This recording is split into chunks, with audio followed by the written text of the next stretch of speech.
is we're creating a lot of Band-Aid products. Right. And no one is handling the root cause. I've been walking this floor all day, and I'm going to tell you, some of these AI products out here are scary. Because of the lack of diversity in this space, Yeah. like, we're innovative, but not as innovative as we could be. The hardest part about HR tech is whenever you're looking at the founders and you're looking at the people who are originating, because every product is a solution to a problem. The way you apply for a job, again, because of the way the ATSs are shaping it, it will never, ever, ever be the same again. If you care about HR tech at all, make sure it's not a symptom that you're buying it for. Make sure that it's the root cause. And first thing to look at is people and process.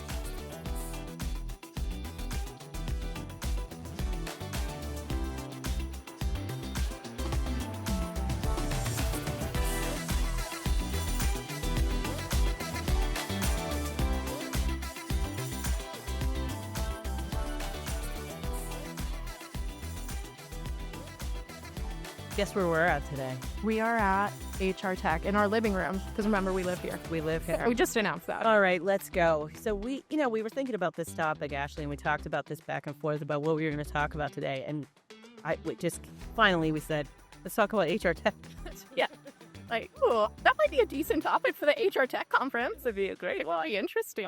We're so smart. We are. We're trying our best. But let's dive into what we're actually talking about. Correct. And why we picked this as a topic. Yeah. You want to get into that for us? Yeah. So I would say we have 3 things that we'll be diving into overall as far as the aspects of HR tech that have a lot of opportunity for improvement in areas where we as practitioners and we as people who use these products would love to see changes made and a little bit more impact. Yeah, I mean, some of the things that I saw walking around, and it's really poignant to me, and we talk about this all the time, is that HR tech is not made by HR or talent people. Yeah. And it's so frustrating to me because you're trying to solve a problem I don't have.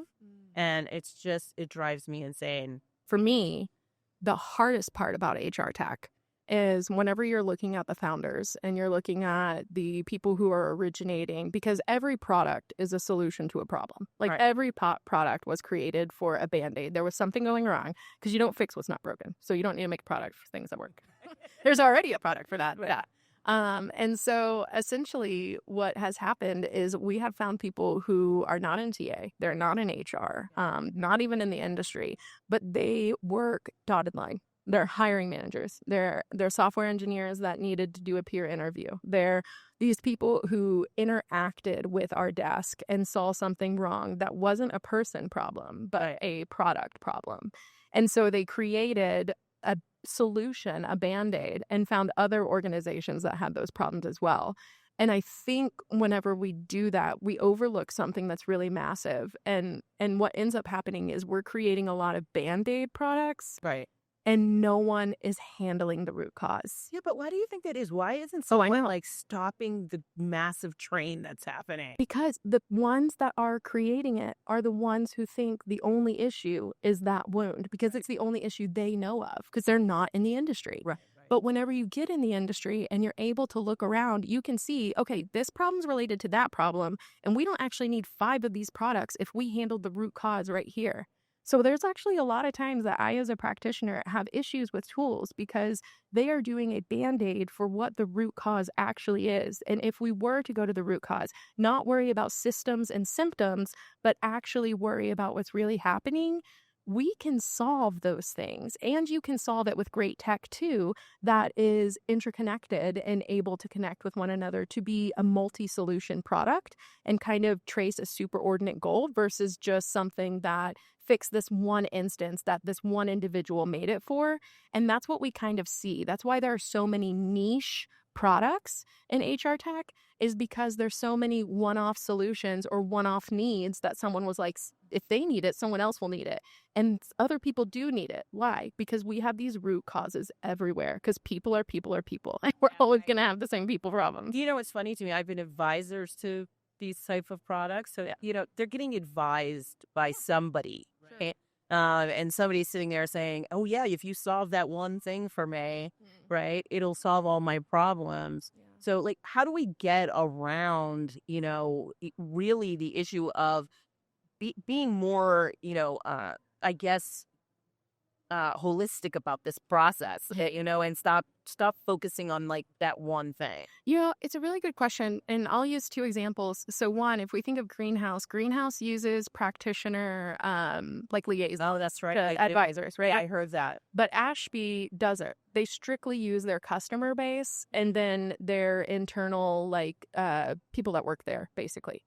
And it's actually really interesting because the group that has liaisons, in some essence, I actually am surprised in the decisions that they make, if I'm being quite candid. Really? Yeah, no. So you ask this question, which is an excellent question, and I'm going to lead us on a dead end, which I don't think I've ever done before. But the truth is sometimes I think it depends on your network. I think it depends on your advisor, because you could have an advisor who's solid to you, but they're giving you bad industry advice. So it's really in the quality of your advisors at that point. So then the product is left to the quality of your network versus just you. So it expands it a little, but not enough. And oddly enough, the parameters that Ashby's put in place actually create something to where there is this 360 cohesive check to where they're not only going to liaisons, but they're going to like 15 different data points to build out how we should do this. And it sounds weird, but again, I've found in working in all of these products, working with different teams, their products usually tend to meet the need of my mark before the other ones. And I don't know if it's because of customer base persona. I don't know what that is. But there is something to be said that, there is a path and a way to integrate HR into your product if you're wanting to hop into the industry and make a Band-Aid, make a tech, anything. But the way you do it does matter. Like I can say that for sure, but I don't know which way is the best way, I think is the second part I want to say. An interesting to me, it's a very interesting dilemma. Yeah. Like, which way do you go and what is more effective? Yeah. I would love to dive into that data. Like, if it probably. I think, well, even think about the identification. So many fake applicants.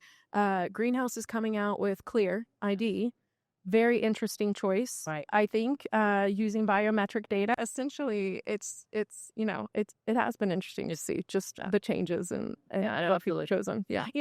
But this Clear thing brings up another thing. Oh, yeah, that's what I was going to say. Yeah, bad. No. So they did Clear. Yeah. Ashby did, they just rolled out like 5 different items that do checks. So it's like your IP address. I just saw this the other day on LinkedIn. They literally, the CEO just rolled it out. And so whenever you look at those rollouts, and then we look at, okay, Greenhouse has advisors. Right. Ashby does not. And it's actually really interesting to see where they landed. Because one's very enterprise focused, right? Like Clear is very an enterprise focused attempt. However, Clear would be like the very first time we have a true overreach into application. God, it's scary. It really is, especially if not contained, because that is a entity. So anyway, that's a different topic for a different day. We're here for HR tech, but this is the issue. Whenever you come into HR and you don't know HR law, this is the issue. Whenever you join the industry and you're making products, compliance, and you don't compliance, correct, because half the time people in HR make products, we can't even use them. I know, because they allow you to do certain searches. I'm sorry, I have been walking this floor all day, and I'm going to tell you, some of these AI products out here are scary, and I cannot imagine they're. Did you see the one with like the hologram? Yeah, I was like, please stop. Like, this is my greeter. I'm not gonna. Okay, so like some things are so dope. Just they are very cool. Yeah, but if I went into the back end of them, you're gonna tell me all this stuff is compliant. I don't know. I mean, you can make my hologram and I'll sign away my compliance.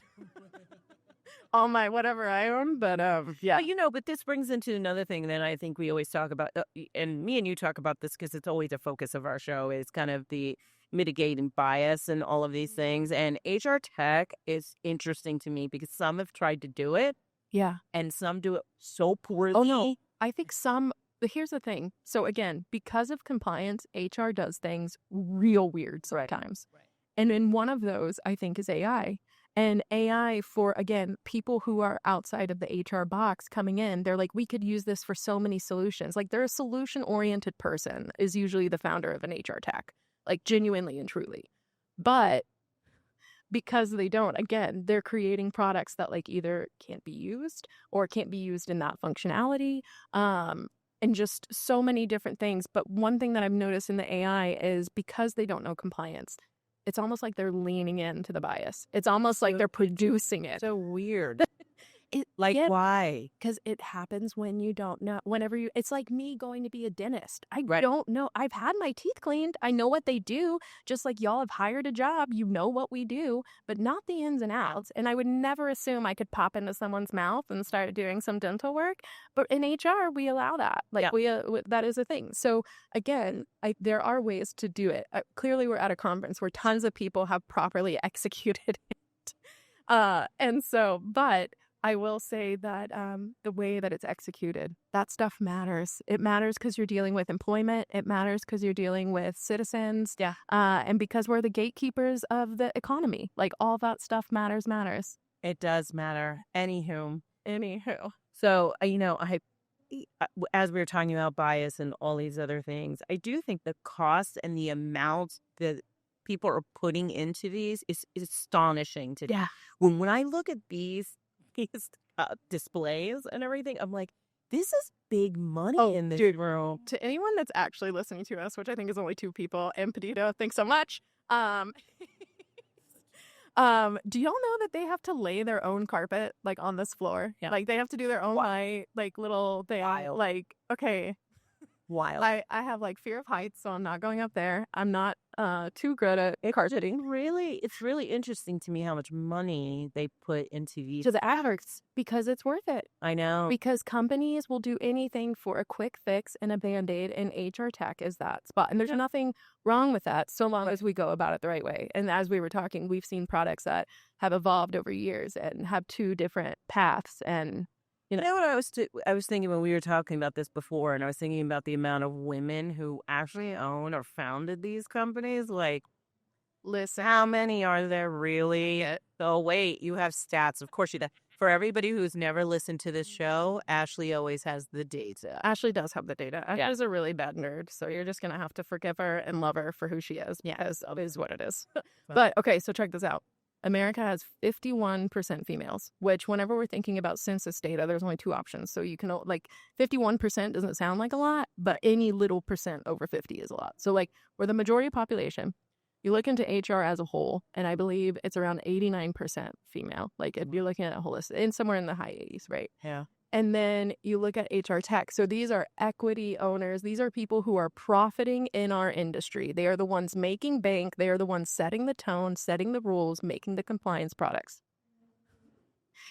2% female. This is the thing, though. This goes back to equity and investments.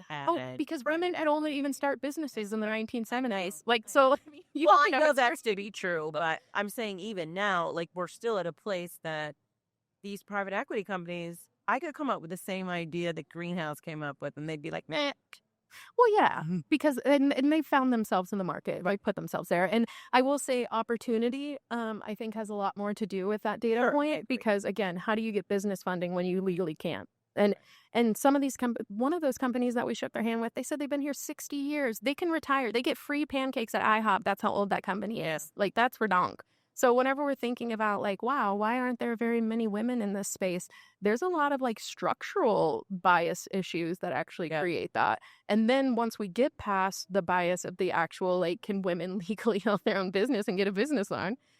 We then get into, okay, what is the actual possibility of a woman who has kids, has whatever, to be able to stop what they're doing and say, let me invest whatever it is that I own and have into creating a dream of my own, a product of my own, and releasing it. This is so funny because I think this is what Gen Z is saying. They're like, listen, I'm not going to do the kids thing. I'm not going to do this. I'm going to do my own thing.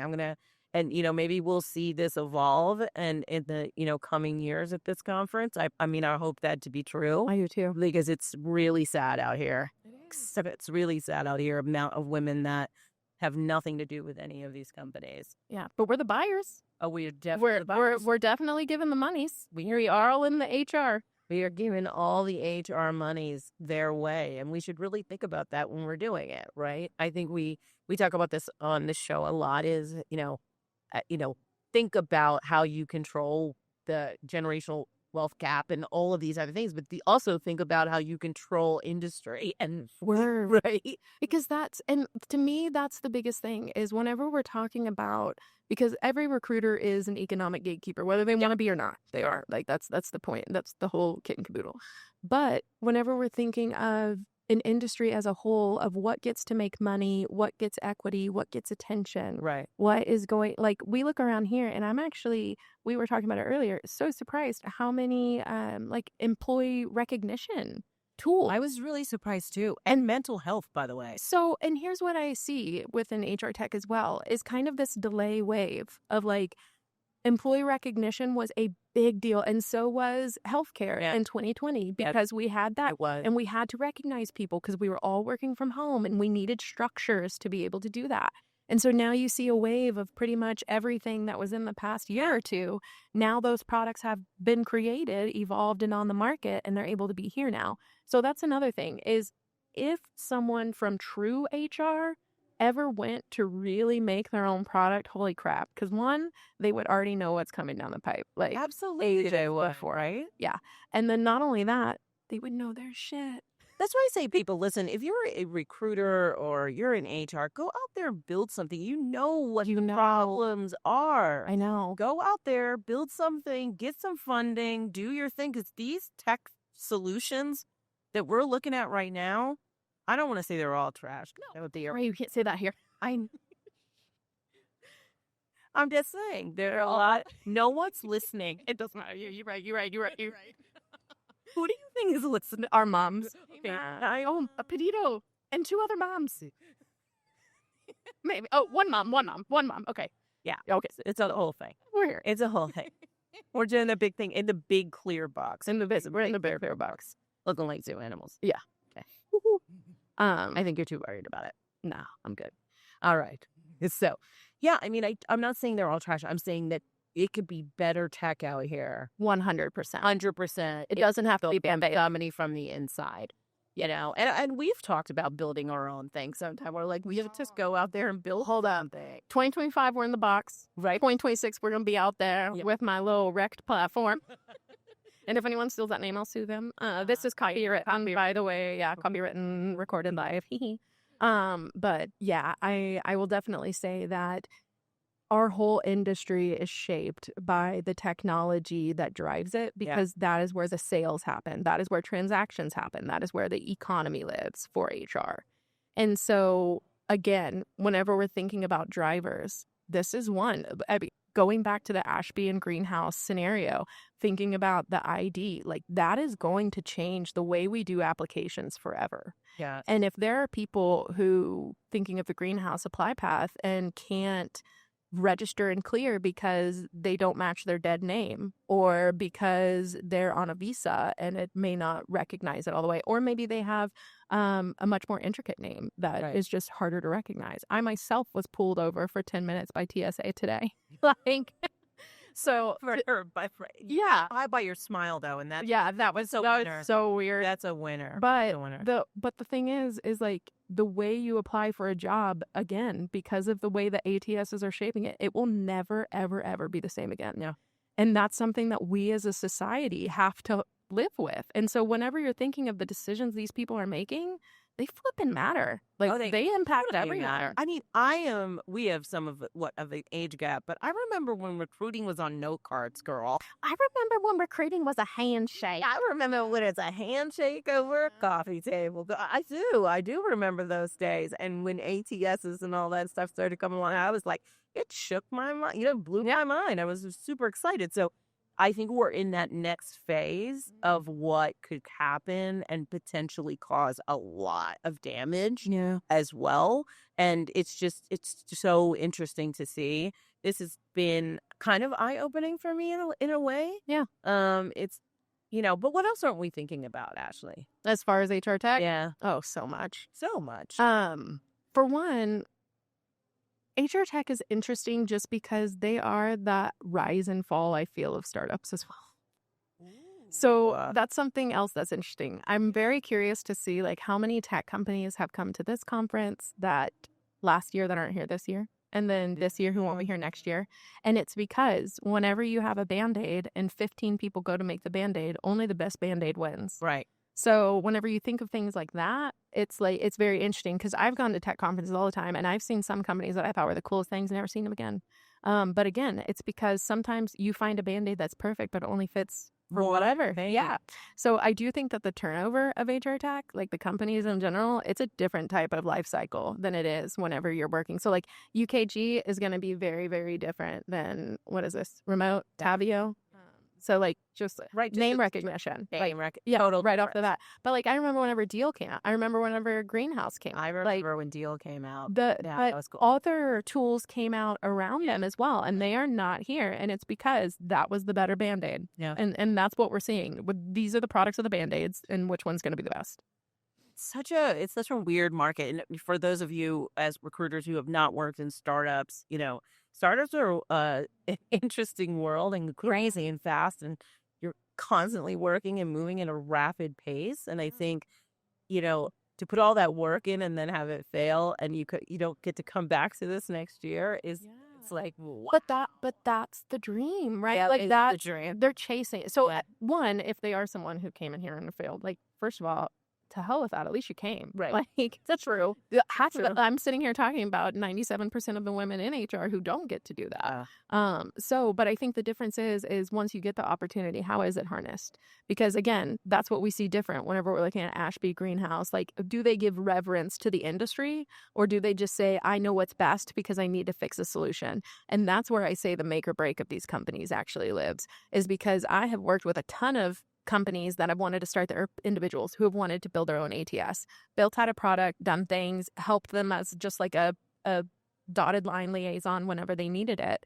And then halfway through, it's just like it falls off. And a lot of the reason why is, one, there was either a better Band-Aid, or two, the life cycle of the businesses is shorter. Great. Okay, talk to me more about HR tech, because we're talking about all the fall and rise of the organizations.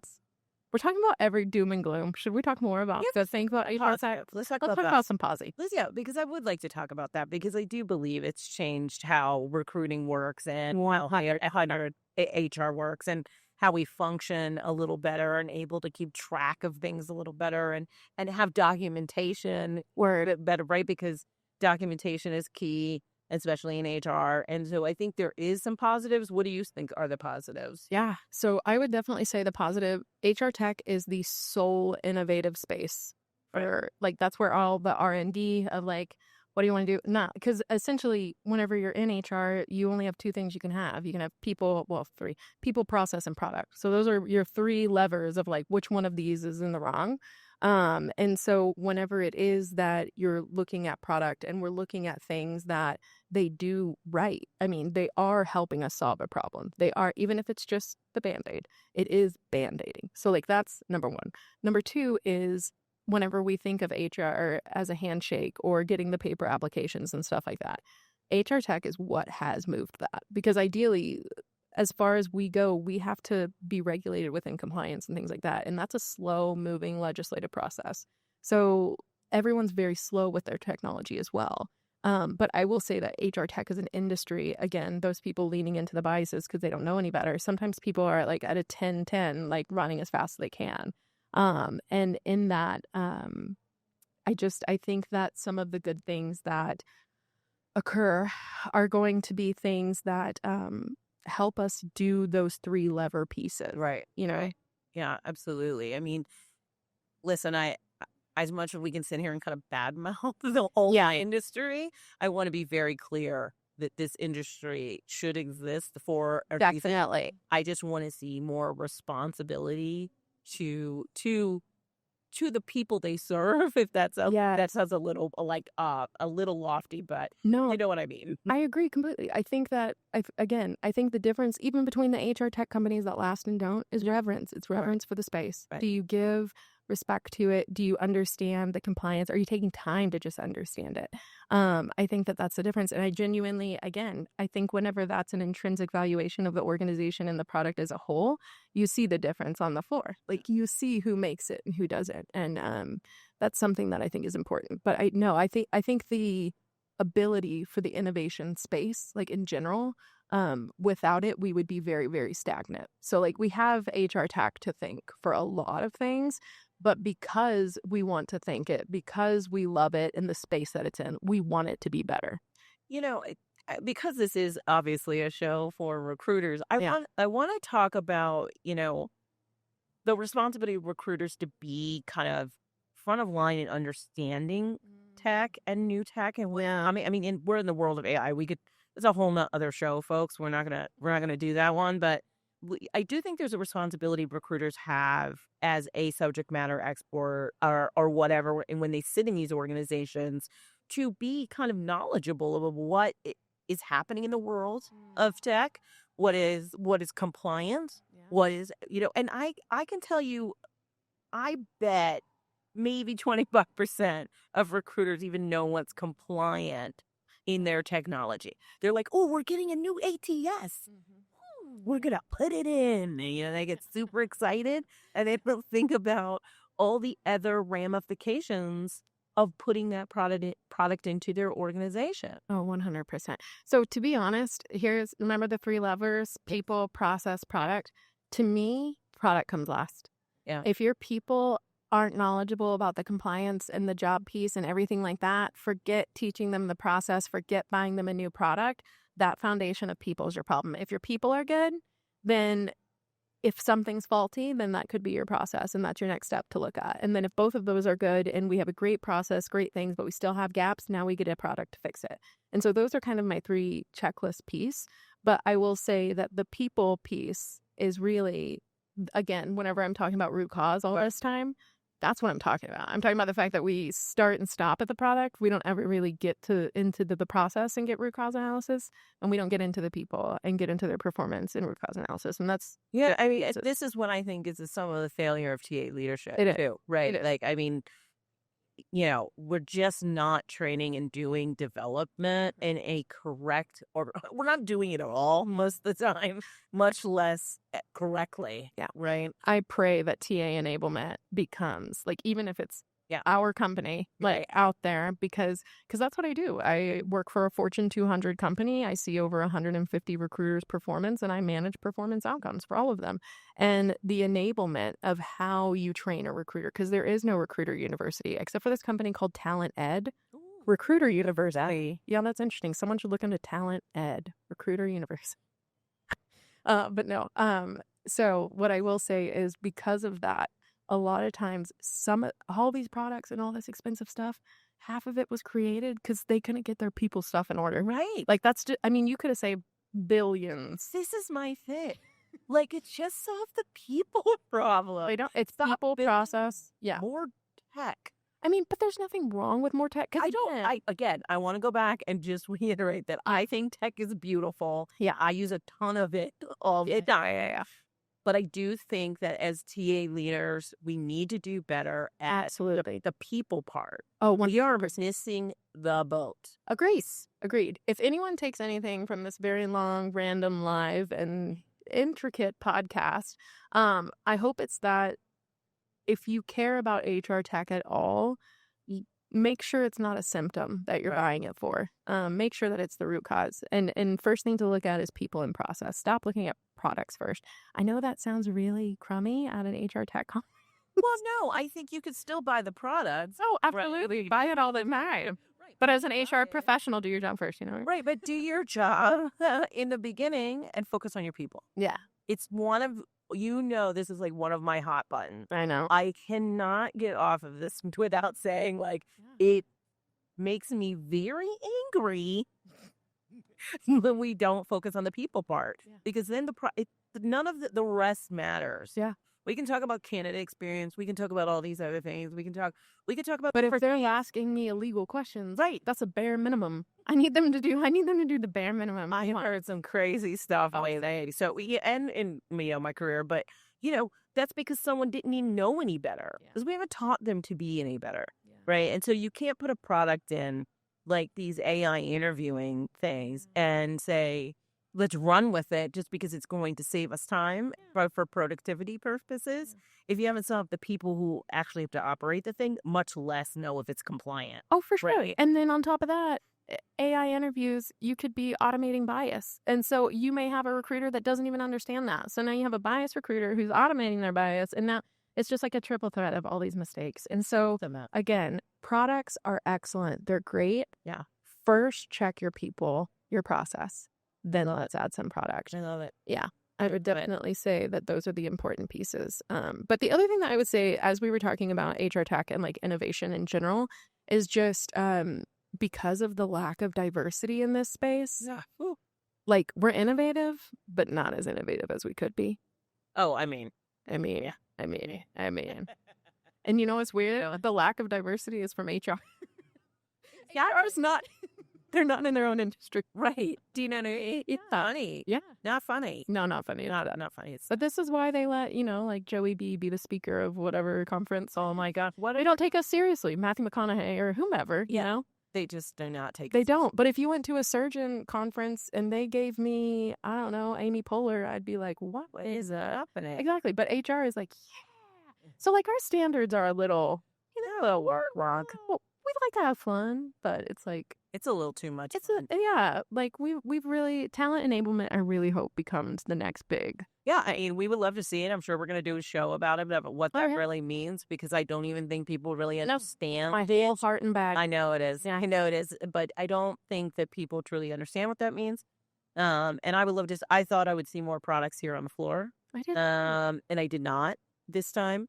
Like you said earlier, I would love to see more of it in the future. Yeah, absolutely. I would love, because again, that is an actual product that solves the root cause. Right. Here we go again. Back to the root cause. So if we can make a root cause product, I think that would be pretty solid. If anyone's taking tips, making notes. Nobody. Just give me my 10%. Okay. They're like, no, we're not doing that. No. But yeah, so I definitely think that the lack of diversity impacts the innovation of these tools in a weird way, because it's almost like we lack the diversity of the industry. I know, it's so bizarre though. It's like a circle of nonsense. But I think nonsense, because they came out of nowhere is how we get the innovation too. Right. Like a different innovation though. It's not innovative within HR. It's innovative within tech. It's innovative within AI. It's innovative within how we do our recognition and L&D and like these other areas. But you know what I mean? Yeah. So it's kind of interesting. Absolutely. Yeah. So, usually at this time we do talent outside the box. Last notes. Are you ready to do that one today? I don't know. Well, let's just do a wrap up. Let's do a wrap. Let's talk about, well, you don't like my wrap up? Oh, you want? Let's talk about mine. I was like, oh no. But I'm saying, like, let's talk about, what we think our overall feeling was about what we saw today and, how it impacts the world of recruiting in TA right now. As I'm looking out in the room, I think this is the only thing that I could say. If your company is investing this much in a setup and this much into sell a product, which obviously, I mean, that's what the companies do, right? Yeah. But I hope that they're investing that much in you too. Because to me, again, root cause, I can't say it enough. I cannot say it enough. So many tools do not cover the root cause. Yeah. That if your company is intrinsically taking care of you as well as they're taking care of this booth and these lights and all this schnazzy stuff, then okay, exist, please. I think for me, it's like, it may be cool and flashy, right? But please do your homework and your research and figure out what's right and what's wrong and like really dig into some of this stuff. It seems super cool. The hologram guy was super cool. I have no idea what it was. But was he interviewing us, giving us cookies? No, but I think that, to do some deep research before you put these products in place is going to be key as we move into the world of AI deeper and deeper. Folks, we are the beginning of this story. Right. And it's going to get wild. And fast. And that's so fast. So fast. Yeah. Well, Ashley, this was fun. Are we already? Oh my God. Hey, we have 4 minutes. We don't need to cut it short. Yeah, let the people listen to us. Nobody cares. Have you heard this voice? Like, no, I'm just kidding. Actually, no one's heard it, to be honest. That's actually why it's hilarious, because this is a great box. No one can hear us. I think you just like to hear yourself talk. Sometimes, yeah. I think maybe I should start a podcast. Oh, you should do that. Okay. You should work on that. I'm going to, you know what? This just grew my testimony. I'm going to jot that down.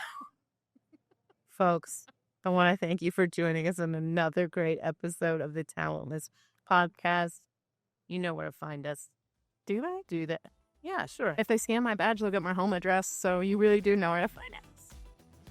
It's a little ridiculous. HR Tech, if you could fix that, because if you could get your tech team on that, that'd be cool. All right. Yeah. Goodbye, folks. Bye. Thanks for having us.